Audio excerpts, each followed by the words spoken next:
Hey, good afternoon or good evening or good morning, whenever you get a chance to watch this. This is Lee Eddy, a proud member of the Midwest Masters, and really grateful to be a participant in our central part of the United States. Just a great organization. And today, Ryan and I are getting together, and Ryan's going to take some time and fill us in on all the hard work that's gone in with his team and the amount of time that he's put in personally on behalf of not just us in the Midwest, but everybody nationally. And I know everybody knows Ryan really well. So, Ryan, thanks for taking time to join us and highlight all the hard work that's gone into this and the excitement that's gone into it. And we'll just start off with throw it out to you to kind of fill us in on what it took to get here and what your thoughts are before we dive into some of the details that you can walk us through. Yeah, for sure. Well, thanks for having me. Thanks for doing this. And Lee, thanks for all the work you do in Chicago to keep racing going there. You deserve a lot of that. Almost doesn't sound right coming out as when you say thanks for all that work you do for ski racing in Chicago, but well, and in general, yes. No, you help make it happen. So so we've been racing. Midwest Masters is the Central Division's, the Midwest's sole Masters club. So we are licensed by US Ski and Snowboard to run sanctioned Masters races. So we've been doing that since 1999. And as many people know, we've been running an event at Granite Peak since 2010 or 11, something like that. And every year there's a Masters Nationals. And every year outside of this year, it's been on the East Coast, in the East or in the West, and once or twice in Alaska. Actually, Masters Nationals have been being run for decades, going back to, I believe, the 60s. Yeah. This is the first time ever it will be run in the Midwest. So why is it being run in the Midwest this year? That's a good question. It's an interesting year for master ski racing. There's a big master ski racing event going on right now in Italy that a lot of people have traveled to. And also the FIS Masters Cup, which is essentially the world championships for adult FIS skiing at a FIS level, is in Kimberley, British Columbia this year. And it was scheduled initially during the time slot of our regular Masters Nationals. So because of those two big events, we decided to do something different this year. So I threw out Granite Peak. I worked hard to put together a bid with the folks at Granite Peak, Tim Schneider and Greg Fisher, and we won the bid. So here we are. Yeah, and that, as a participant, that is it's really exciting that is coming as a participant that skis with you and appreciates all the hard work that goes into doing that. It's really exciting for us Midwesterners, and it's something we can talk about that causes a little bit of a perception for people on the East and West Coast that we can dive into. But good stuff. And who knows, maybe FIS Masters, maybe Granite Peak will someday hold the World FIS Masters Championships. Well, we're actually, somewhere in the Midwest, it has to be a FIS homologated hill, and there aren't really any in the Midwest that are homologated for GS, other than Lutsen that I know of. Maybe there's another one in Michigan, but yeah. We'll come back to the perception that rightfully so many folks that live in the snow-capped peaks on each side of us may have, and we'll talk about that. I think even that picture that you have behind you there really does highlight what we really do have to offer and how fun that hill really is here in the Midwest. It shows a great face. So to jump right into it, some of the concerns that some folks might have or the questions they may want to have answered, around helmets, skis, regulations, fluorinated waxes, all the things that keep some of us up at night before a race. So go ahead and dive into that if you want. Yeah. So one of the biggest questions we get from people who are new to Masters racing is, do I have to race on certain skis? Do I have to follow the FIS radius regulations? And the answer is no, absolutely not. You can ski on whatever you want as long as it's reasonable. So the TD, which is the lead official at any Masters race, isn't going to let somebody go out of the start on slalom skis in a downhill. And that's not going to happen. but there are no specific rules. There's only recommendations as to turn radius and all of that stuff. So you can ski on whatever you've got, whatever you race GS on or slalom on, they'll work. Fluorinated waxes are by rule outlawed and illegal for use in racing. So, I mean, that's not really a big deal at all. I mean, there's actually a lot of really good non-fluorinated waxes out there right now. I switched over to those, and I'm actually finding that in the Midwest they run a little faster. Yeah, we trained last night at Wilmot, and the snow is incredibly cold right now. We finally got our cold snap, and I was really surprised. Bought a couple of different spray-ons that are unfluorinated, and I was really surprised at how well they work and how fast they work on super dry, super cold snow.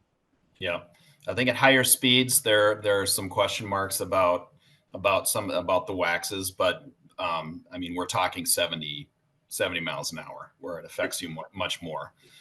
That's not going to affect us here. So, yeah, and then at Wilmot, I think we got almost close to that last night. So, all right, good.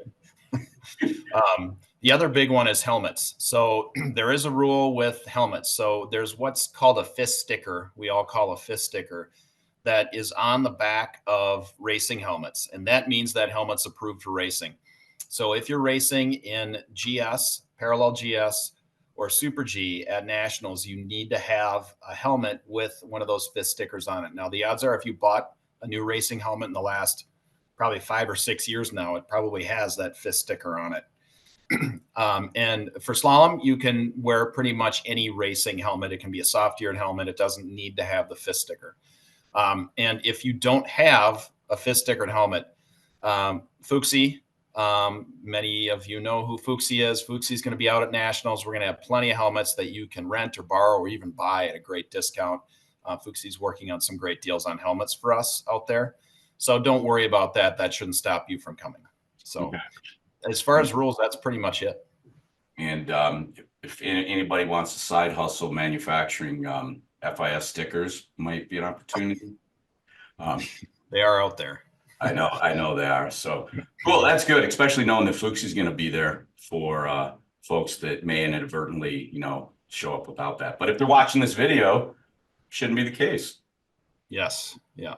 And then in the Midwest here, this has been a little bit of a discussion around people that want to participate but aren't real familiar with the whole USSA Masters program is qualification. Yeah. Is there any qualification or any requirements necessary around that? No. That is one of the other big questions too. And there's absolutely nothing you need to do to qualify. Just show up and be ready to race. Nothing in terms of race qualifying. So it's really that simple. Yep. It's that simple. It can be your first race of the year. It can be your first Masters race or race ever. We'll let you race if you're ready to go. And, the other thing is too, because a lot of folks around the country participate in Masters and then also have different group leagues and things like that where awards and all that might be a little bit different. So fill us in on, us people that are hopeful. What are the awards and how is that structured? Yeah, that's a really good question. And I think it's one that we don't do a great job of really communicating to everyone. So the first thing that everyone needs to know is that when you're competing in a Masters Nationals and most Masters races, certainly the higher level ones, you're only really competing within your age class and gender. So although we'll be running a whole bunch of people down the same course for 2 runs, be it GS or slalom, and Super G for that matter, it's a 2-run Super G. You're only really competing against the other people in your age class and gender. So there might be 80 people running down that track, but only the 10 people that are in your age class are the ones you're competing against. So all the awards most of the awards are based on that. So for each of the disciplines, Super G, GS, slalom, and parallel GS, we will have medals that are awarded to first, second, and third place in each age class and gender. So those are winnable. We've got a lot of medals to give out every night after each event.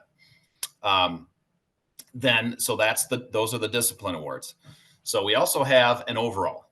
So again, in each age class and gender, there's a first, second, and third place for the overall.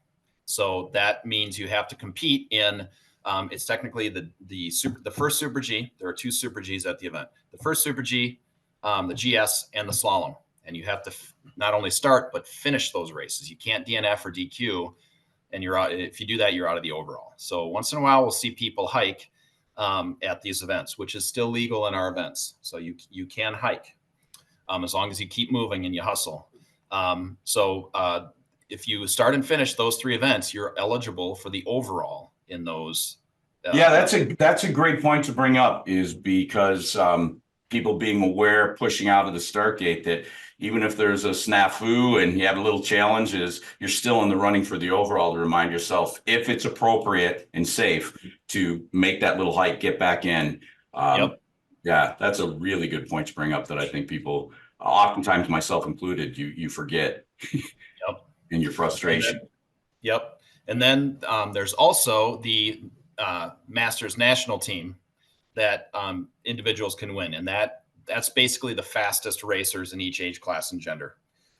And what you win there is actually pretty cool. It changes year to year. And now that we have Kappa versus Spyder as our equipment sponsor, we typically award some kind of a specialty item that only these folks will be able to have. Yeah. You might have some special embroidery on it, and it will say Masters national team on it. It's pretty cool. So that is the third award. And then the final one. Well, since you're on that point, go ahead and model that, because you just wearing that right there, if we could all look as good as you do, as you're showing that off, that inspires me right now. But I'm not wearing pants, Lee. I'm kidding. I am wearing pants. So yeah, this. I don't know if it'll be this, but I disappeared. I simply like that you actually stood up to prove to us that you're wearing pants. I think you were modeling it, but most of that was to just highlight you're wearing pants. Yes. So I don't know what Lauren Beckos, our Masters national manager who works in Park City, she'll come up with something really nice for those winners. So that's probably the coolest thing you can win out there. And also, I should say, the overall awards are going to have a local flavor to them. So we had Tim Schneider, who's a local at Granite Peak, an employee of Granite Peak ski area, work on finding a really cool overall award. So there'll be different ones for each position, first, second, third. And assuming, since it is Central Wisconsin, there might be cheese involved in that. That was thought about, yeah, but there isn't with this one. So I'll let it. We'll leave it to the final night for people to see them. Yeah, I just think back the one nationals that I did have the opportunity to attend out in Sun Valley. I remember winning a monster big bag of potatoes. So yeah, we did have a lot of potatoes for a number of years. Yeah. And even talking about the local flair, you highlighted that it's a unique town. Wausau is a really unique town. And I think the way you guys set this up is really cool, because there's so many great hotels that are right there that are very affordable. The airport is just south of there. The ski hill is no more than a half a mile away from all of these hotels. Just a really cool town to experience that a lot of people around the country, even in the Midwest, don't understand the flair that it has. So, with that being said, what are some of the things that are going on that are outside the specific racing events? So there will be social events every night. There are awards to give out every night. So we do that. We're going to a couple of different locations around the city, but not far from the hotel. The first night on Tuesday, that's the training day. There's a welcome reception at the Hilton Garden Inn. So that's what we're planning. On Wednesday, I think we're going to be in the Historic Lodge at Granite Peak. It's a great bar, very cozy. For those of you who've been there, it's a great bar. So we're going to be in there for awards on Wednesday, Thursday, and Friday. We're going to a couple of different local restaurants to do awards. One of them is the Great Dane, which is a place that we go to quite often. and I can't remember the other one off the top of my head, but it's a nice place where everybody will have fun. So we're going to get awards out of the way, and you can stay there and have dinner, or go out and hit the town or whatever. A lot of people just generally stick around or go back to the hotel and drink at the bar there. Yeah, it is. The Hilton Garden Inn, it really is, to overemphasize being so close and a great, great point where everybody hangs out. It really is a beautiful hotel. Yep. And the Van Acre restaurant there is if you're a foodie, you'll like the food there. Pork chops, highly recommended. Big fan. And then the last night is, of course, our Saturday night, as traditionally Sunday is a travel day, but the last skiing day is Saturday, and the big awards banquet is Saturday night. And that will be at the Hilton Garden Inn. That will be a big, wear a tie if you want, collared shirt. Whoa. But people get somewhat dressed up as much as ski racers get dressed up. And we do all the final awards there, including the overall. And lastly, the last award I didn't mention, which is the Divisions Cup. So that is a big trophy that is won by one of the divisions of the nation. So there's Eastern, Central, which is the Midwest, Intermountain, Northern, Rocky Mountain, Far West, PNW or Pacific Northwest, and Alaska. So based on some rules, and you have to compete in all 4 events to qualify and score points for your division to win that trophy. There's a lot of, yelling and screaming when that thing gets awarded at the end of the week. So you will compete as part of your division at nationals for that trophy. So yeah, a lot going on. And yeah, people do, some people do get really dressed up. And like you said, for some of us, getting dressed up is just putting our pants on. Yeah. Mm-hmm. Right. Especially nowadays. So, yeah, it is. That is a great explanation around, the things that are going on, again, in a really cool town. It's great to experience.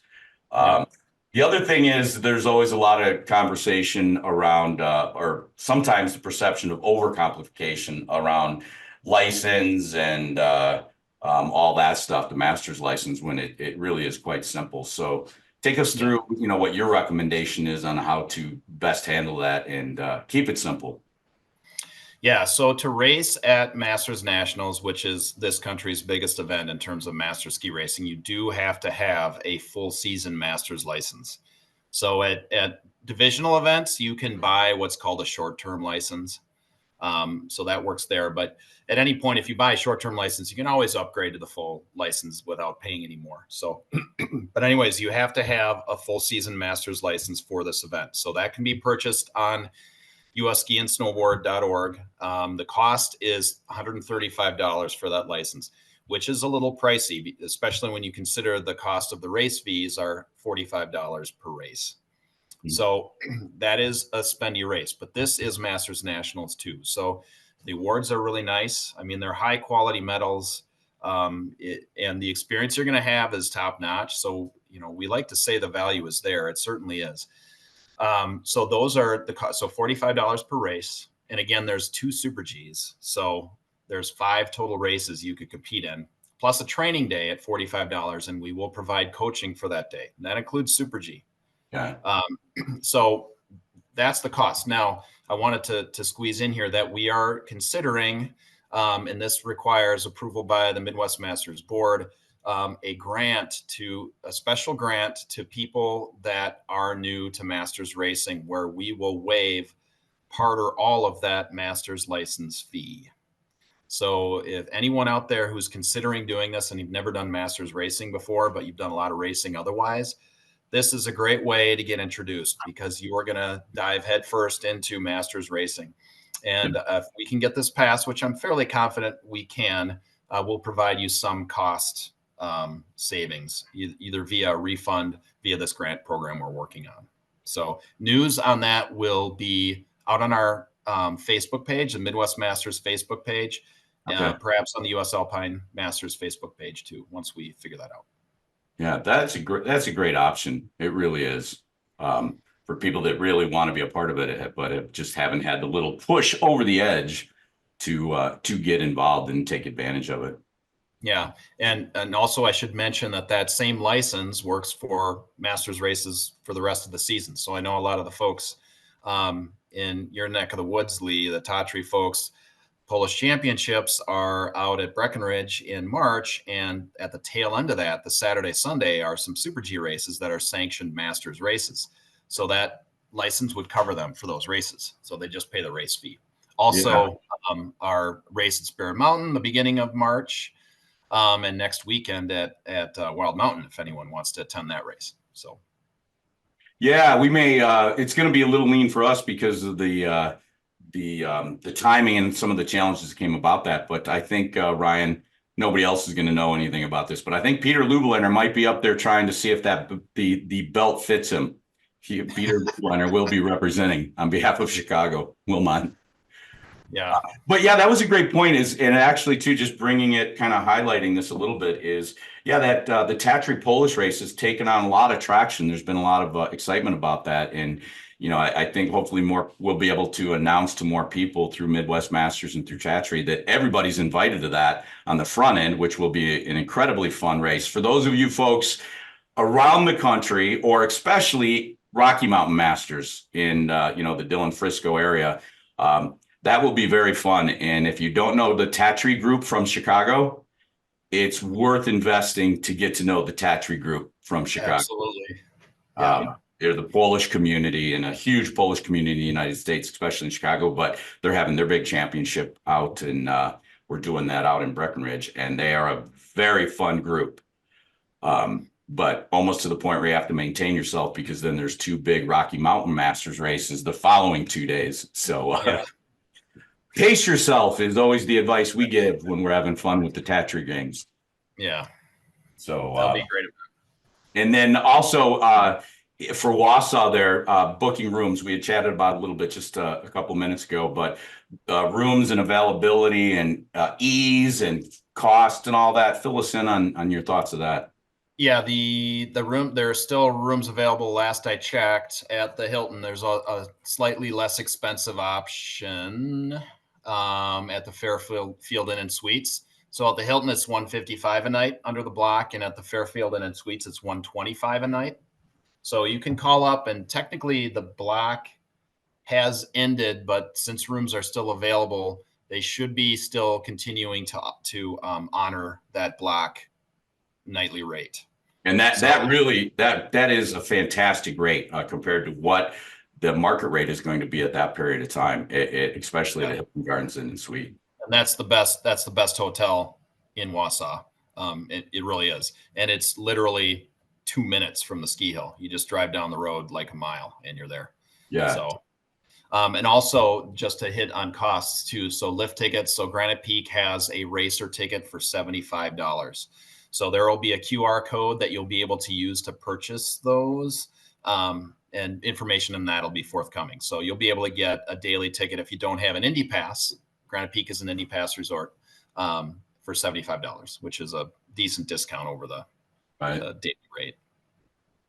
And then kind of the big question, the big perceptual question that I think we, as a participant that has again been there with the Midwest Masters, oh man, the Midwest, and what's this hill like, right? Yeah. And it really shouldn't be concern, because it's really a great hill. Yeah, I mean, as Michael Ankeny might tell you, racing ski challenge at Buck Hill, which is for him, a 16 or 15 second GS. For the rest of us, it might be 17. It's still a challenge. So you'll find a challenge because you're all racing the same hill. It's absolutely true that the Midwest is not, there's no mountains here. Granite Peak is not a mountain, but it's still a great racing venue. And the crew there does a great job of taking care of that hill, putting some terrain in that hill to make what is a relative flat, what you're seeing right behind me at the bottom of that pitch coming through into the finish, a little more challenging. You can kind of see the rollers there that they put in. So that adds a lot of fun to the Super G and the GS, that's the track we're going to ski Super G and GS on. And anecdotally, the way that the crew has always set that up is the skill for gliding, for knowing how to carry speed and how to edge, and on the flats becomes critical also. It's, you know, being very good at it. And then the rollers that are built into there and timing, and a couple of them are a little bit blind here and there. So all the things that make for great ski racing are certainly there, even in what would be considered flatter terrain. It doesn't let up. It really doesn't let up. Yep. And the speed, a lot of people have asked, you know, speeds in the Super G, and we had a speed trap. We've had a speed trap and a speed gun at the bottom of that pitch behind me over there, Yeah. for years. And, you know, the fastest racers will be in the 50s. So it's not a wicked fast Super G, but it's still going to feel fast, right? So, and it definitely will be a challenge. So the best racers will have to be on the top of their game to ski it well. Yeah. Actually, it on the bottom here that you see, this is where you need to learn. You need to know how to make energy out of your skis to be able to be fast on this hill. That's Yeah. what'll separate the winners from the losers. Yeah, yeah, and you know, a lot of the really fast guys here in the Midwest, you know, it's definitely knowing how to navigate and create speed on the steeps, but then timing and edging and generating speed at the backside of the turn is a very big element of it too. Yeah, for sure. Cool, which is good.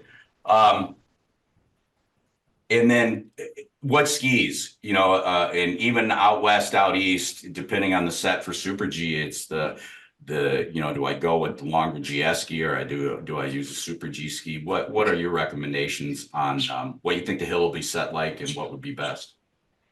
Yeah, and that's another really common question. And, you know, to be honest, I've been running a Super G there for we've been running Super G there since like 2013, and I've set every one of them. I'm still trying to figure it out. So it is tough. So first of all, the snow conditions will be firmer. So for those of you out west, you know, this is going to be more like Eastern conditions. So for those of you from out east, if you're watching this, you're going to be more familiar with this. So conditions will be firmer. The snow will be more aggressive. But skis, it's real. I've skied fast on 195 GS skis on the Super G there, but I've skied fast on 201 and 203 Super G skis there. I think it's not really the shape of the ski; it's really the length that can make a difference, and more importantly, how you ski it. But if you nail the wax, Yeah. so I tell people come out for the training day, and ski the hill. It'll probably be set pretty close to the same, because there's really only a couple ways to set Super G on this track. So, and you can learn what to do. Yeah, and just throwing in a little bit of experientially is even thinking about our crew that with the big numbers we've had over the last several years is, you know, if you're good on fast skis and really, you know, really are strong on them, Super G ski is cool. Some of our fast guys just hammer it, you know, Yep. really know how to operate at speeds and how to really arc the ski. And for folks that may be a little bit of a concern, then the longer GS ski is the option, but not being afraid either to bring out your best on a Super G ski if you really know how to use it. And it's still a very appropriate hill to do it. Absolutely. Absolutely. And even, you know, people have been fast on 183s and 185s. So it can be done. I mean, you can ski fast on this hill with anything if you nail it. So yeah. Cool. That's a good overview because that's always a big question. I mean, it's always a big question for all of us here in the Midwest too. So, and then the exciting news is, I think, is this the first time at Nationals that we're getting kind of fun and looking what's going on in the ski racing community and incorporating a parallel, right? Yep. That's kind of the big thing. And that was really part of what helped sell doing nationals in the Midwest. So traditionally, Masters Nationals has a downhill event as part of the whole deal. And we seek to have Masters Nationals at an event or at a venue that can host all four events: downhill, Super G, GS, and slalom. Obviously, we can't do that here. And the Super G is a 2-run Super G to meet the sanctions. So combined time. So we decided, hey, this is the Midwest. This is a great venue for it. Let's do a parallel GS. It's in the comp guide. It is an official event for US Ski and Snowboard, Alpine, and FIS ski racing. So we spent a lot of time working out how we're going to do that. And that is the fourth event. So not on this run that you're seeing behind me, but on Sundance, which is that way, that way. Okay. 2 runs over. That's what we'll be running both slalom and the parallel GS. So it's got a good pitch, just like you see here, but it's got a little more terrain in it. So it'll be an interesting race. Now, how we're running it is by rule, they're 20-meter turns. So they're actually like 12 to 20-meter radius, but we're going to set them at 20 meters, which is the max. Hmm. So everybody asks what ski for that, and I don't know. A cheater ski. I don't know. I like the wood that's in race skis, so I might use a 23-meter or maybe a 21-meter with a good core in it. I don't know. Maybe on a slalom ski would be good. We'll see. We're going to learn what works on that track. But so how is it going to work? Everybody will take 2 runs, 1 on each color. That's called the qualifier. So everyone will be scored for Division Cup purposes and for age class awards based upon that result only.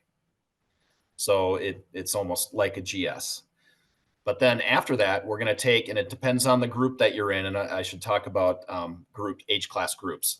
There will be an elimination race after that. So let's say in Group AB, there's 80 people that start that race. So everybody takes their 2 qualifying runs. We figure out the overall result for that, just like it was a regular GS, 2-run GS. Then we'll take the top 16, and the top 16 qualifiers will go into a bracket head to head. And then we'll run head to head and see who wins the elimination. We're calling that the elimination round. And we're going to have a special award for that. So that's totally new at Masters Nationals. It might be something, it's been done at the divisional level in some divisions of the US for Masters. This is the first time at Masters Nationals. So very worst case scenario for, I'm throwing myself into this category right out of the gate. You still get your bang for your buck. You still get the value for the dollar invested in that race day. And best case is it becomes a better value based on the more runs you get. Exactly. Yeah. The more runs you get, I mean, it can be 16 will be the biggest bracket we do because that's a lot of runs for the winners, the winning bracket to do in a day. So, and there's only so much daylight. So, but it's going to be a lot of fun. And even with that is one thing to highlight too is they have fantastic lifts at Granite Peak, and the high-speed quad that is literally right in the middle of everything that takes you to the top. It is, what is it, a 3-minute ride? So even the round robin effect and being visible to everybody else is they probably have the best lifts, one of the best lift systems in the Midwest. Yeah. It feels like a 3-minute ride. It's pretty quick. That Comet lift is pretty quick. Midwest, I mean, you're not on the lift very long. So the loop time is probably closer to 10 minutes, maybe 12. I can't remember. I've got it in my notes somewhere. But yeah, it's quick to loop around. Yeah. Good. Those are some of the things that, we had talked about in some of the chatter and discussion down here in Chicago, trying to gain momentum with our Southern Wisconsin, Northern Illinois crew. Those are the topics that came up that you hit really well. Is there anything else you want to add or as we close this out? Yeah, just I want to hit on how the groups work, how the age groups work. So when you go and register, which you're all going to do, you have to register for the proper age group because there's multiple races, of course, because there's multiple events, but for each event, there's 2 races. You either sign up for the AB slalom, for example, or the CD slalom. So how do you know which group you're in, A, B, C, or D? Well, if you're female, you're in group C. So that's easy. So if you're signing up to race, just sign up for the group C races. If you are a male, you're going to be either A, B, or D. So group A is the younger people. They're aged 18 to, I have to look at my cheater notes here, 18 to 64, or age group, or group A is men in age groups 1 through 5, which is everyone 18 to 49. Then group B is all men age 50 to 64, which is a big group. And then group D is men aged 65 and over, which is also a really big group. So, and the age is based upon how old you are, December 31st of 2023. So just this last new year. Okay, So good. whatever age that is, it falls into that bracket. So, and also AB for the elimination for the parallel GS, AB will be doing the elimination together. So the AB groups like to compete with one another. So we're going to provide for that with the parallel GS. That's a good clarification because I know people look at it. And the crew I run with down here in Chicago, we were a little bit scared because we thought it went on grades from high school and we couldn't find the F category. So I was going to say, yeah, a lot of us probably didn't qualify. So wait, there is a qualification. we couldn't find F, so we didn't know if we could even show up. So that clears it up. We can come. Yep. We can come. So good. I think that kind of covers some of the bigger questions, and all the hard work you put in, it puts it into a nice snapshot. Yeah. And if there are any questions at all, email nationals@usalpinemasters.org. And we'll get those questions answered for you. And also, I should say, for registration, please register online, do it early. There's a late fee that's scheduled to be in place starting Monday, January 22nd. So that adds another $10 to each race fee. So depending on where we're at with registrations, that might be pushed back a little bit. We'll see. But please sign up. If you're planning to go, sign up now. That helps all of us out. A lot of people ask about in-person registration. I know a lot of people in the Midwest might be interested in that. That is possible. But you will pay the late fee. You can do it on, we want you to have that to stop by no later than 5 p.m. on Tuesday night, and we'll take care of you. And if you don't have your master's license, we'll help you get set up with that, get you your bib, et cetera, et cetera. And on our event notice, you'll see a schedule that we can perhaps link here. And that shows all the times to check in. If you registered online, well, you get your bib and all that stuff. So get your little goodie bag, all that stuff. So yeah, I'll put this in an HTML page, Ryan, so that the video plays inside of an HTML page, and we'll just have all the links visible at the bottom that are hyperlinked. Yeah. Yep. Cool. Well, I hope we didn't put anybody to sleep. Probably. We tried to throw in some witty humor, but that never works. Yeah, and we're not very witty. It was good. Thanks for taking the time to do this for everybody. And on a very personal note, Ryan, the Midwest Masters crew that works so hard together, it's a tight-knit bunch. They're buttoned up. They work really well together, and a lot, Ryan, thank you personally for putting this together for all of us in the Midwest, but also all the national folks to get a whole different flair and flavor and respect for the Midwest and the hill that we're going to be on. It'll be a good experience. It'll be something very different, but also great racing. So yeah, it's a great opportunity. Yeah, thank you, Lee. And it's a great opportunity for those of us in the Midwest to show what we can do. So let's see what we can do. Both setting up a race and also competing at a level that may not be thought of that way. Yeah. Was that a subtle throwdown that I'm probably gonna get my ass kicked on? But so cool, Ryan. Thank you. And yeah, we'll just close it at that and look forward to seeing everybody, right? Yep. Get registered. Let us know if you have questions, and we'll see you on the hill. Okay. See you in a couple weeks, everybody. And Ryan, thanks again. And we'll see you out there. Yep. Oh, wait. Here, wait. We got it. Come on, man. We got to give it a shot. Wait. So, one. There you go. Wait, no, this other way. Yeah, that way. 1, 2, 3. All right, that was good. That was bad. That was good. All right, man. We'll talk to you soon. Yep. Thank you, sir.